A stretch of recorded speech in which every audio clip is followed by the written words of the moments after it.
السلام علیکم ورحمۃ اللہ وبرکاتہ۔ اللہ رب العزت نے نیک بیوی کی صفات قرآن مقدس کے اندر بیان فرمائی ہے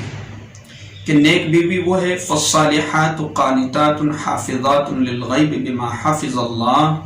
کہ نیک بیوی وہ ہے جو فرمانبردار ہو، تابعداری کرنے والی ہو، خدمت گزار ہو۔ تو سب سے پہلے نمبر پر تابعداری اللہ کی کرنی ہے، اللہ کے حکم کی تعمیل، اللہ کے حکم کو پورا کرنا ہے، اللہ کے فرض کردہ تمام احکامات کو مکمل پابندی کے ساتھ مکمل کرنے والی، تو وہ فرما بردار عورت ہے، کیونکہ اللہ حاکم ہے، خالق ہے،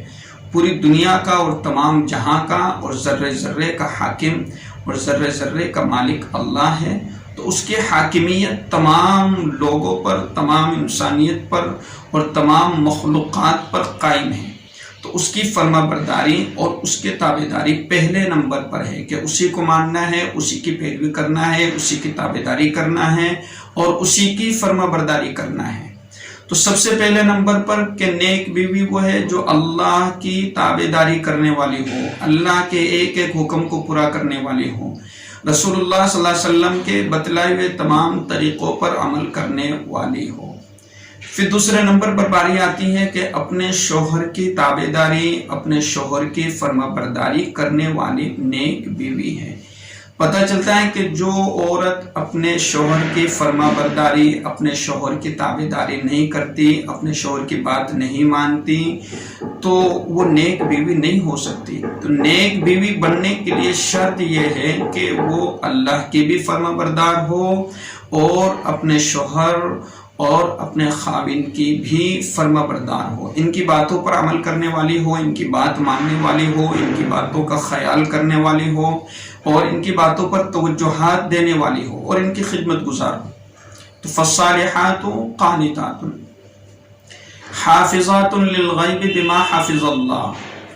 کہ اللہ تبارک و تعالیٰ نے عورت کو گھر کا ذمہ دار بنایا ہے، تو اس کی ذمہ داری بنتی ہے کہ یہ اپنے گھر پر رہتی ہے تو اپنے شوہر کی غیر موجودگی میں اس کا جو مال ہے، اس کی جو ملکیت ہے، اس کا جو سامان ہے، اس کی بھی حفاظت کرے اور اپنے شوہر کی عزت و آبرو کی بھی حفاظت کرے، کہ وہ عورت کی خود کی ذات پر ڈیپینڈ کرتا ہے کہ اپنے شوہر کی بھی حفاظت، اپنے شوہر کی عزت و آبرو کی حفاظت کا خیال رکھے کہ کہیں ان کی عزت و آبرو پر آنچ نہ آنے پائے، کوئی دھبا نہ آنے پائے، اس لیے اپنے آپ کو بچا کر کے رکھے برے خیالات سے، اسی طریقے سے واہیات سے، بکواسات سے، کہ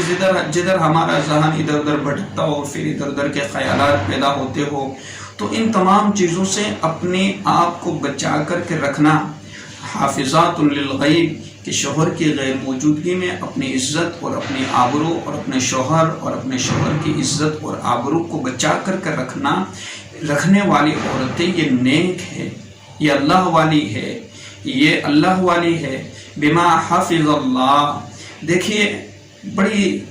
زبردست حکمت اور بڑی زبردست آیت کریمہ ہے کہ نیک بیوی وہ ہے جو اللہ کی فرما بردار ہو، اپنے شوہر کی اور اپنے خاوند کی فرما بردار ہو، ان کی باتوں پر عمل کرنے والی، ان کی باتوں کو ماننے والی ہو۔ پھر اس کے بعد بالغیب بما حافظ اللہ، کہ اللہ نے جو اس کو امانت دے رکھی ہے اپنے گھر کی اور جو گھر کی ذمہ داری دے رکھی ہے اس کو سنبھال کے رکھی ہوئی ہو، اور ان تمام چیزوں پر عمل کرنا اور ان تمام چیزوں کو سنبھالنا، اپنے عزت اور آبرو کو حفاظت میں رکھنا اور اپنے شوہر کی عزت اور آبرو کو حفاظت میں رکھنا، اپنے گھر کے ساز و سامان کی اور اپنے شوہر کے مال کی، اس کی ملکیت کی حفاظت کرنا، یہ سب اللہ ہی کی توفیق سے ہوتی ہے، یہ سب اللہ ہی کی مدد سے ہوتی ہے۔ تو جو عورت نیک ہوتی ہے، اپنے شوہر سے محبت کرنے والی، اپنے شوہر کو چاہنے والی اور اپنے پورے توجہات کو اس کی طرف ڈالنے والی اور ان کی باتوں پر توجہ دینے والی، تو ان کی اللہ مدد بھی کرتا ہے کہ بما حافظ اللہ، کہ اللہ کی طرف سے ان پر مدد بھی آتی ہے اور اللہ کی طرف سے ان پر ان کو توفیق بھی ملتی ہے۔ تو توفیق ملنے کے بعد اور توفیق کے ملنے کی بنیاد پر عورت نیک بھی بنتی ہے، عورت اللہ والی بھی بنتی ہے، شوہر کی خدمت گزار بھی بنتی ہے اور پھر اس کے بعد اپنے گھر کی ذمہ داریوں کو سنبھالنے والے بھی بنتی ہے، اور اپنے شوہر کی اور اپنے مال کی حفاظت کرنے والی بھی بنتی ہے۔ تو یہ اللہ نے صفات بیان فرمائی ہے کہ تو اس آیت میں اور ان صفات میں غور و فکر کرنا چاہیے کہ میرے اندر یہ صفت موجود ہے یا نہیں ہے۔ اگر میرے اندر یہ صفت موجود نہیں ہے تو میں اپنے اندر اس صفت کو لانے کی کوشش کروں گی کہ اگر کوئی نماز میری چھوٹ رہی ہے تو اس نماز کی پابندی کرنے کی کوشش کروں گی۔ اگر کوئی میرا معمول چھوٹ رہا ہے، عمل چھوٹ رہا ہے، قرآن کی تلاوت چھوٹ رہی ہے تو اس کو مکمل کرنے کی کوشش کریں گے۔ اسی طریقے سے اگر شوہر کی باتوں پر توجہ نہیں دے رہی تھی تو اب یہ خیال کریں کہ ہم آئندہ سے اپنے شوہر کی باتوں پر خیال کیا کریں گے۔ اسی طریقے سے اپنے گھر کے اور اپنے ساز و سامان کی، اپنے مال کی ملکیت کی حفاظت کرنا، اس کو سنبھال کر رکھنا، یہ تمام کی تمام ذمہ داریاں ہیں، اور ان ذمہ داریوں پر اللہ تبارک و تعالی کی طرف سے مدد بھی آتی ہے۔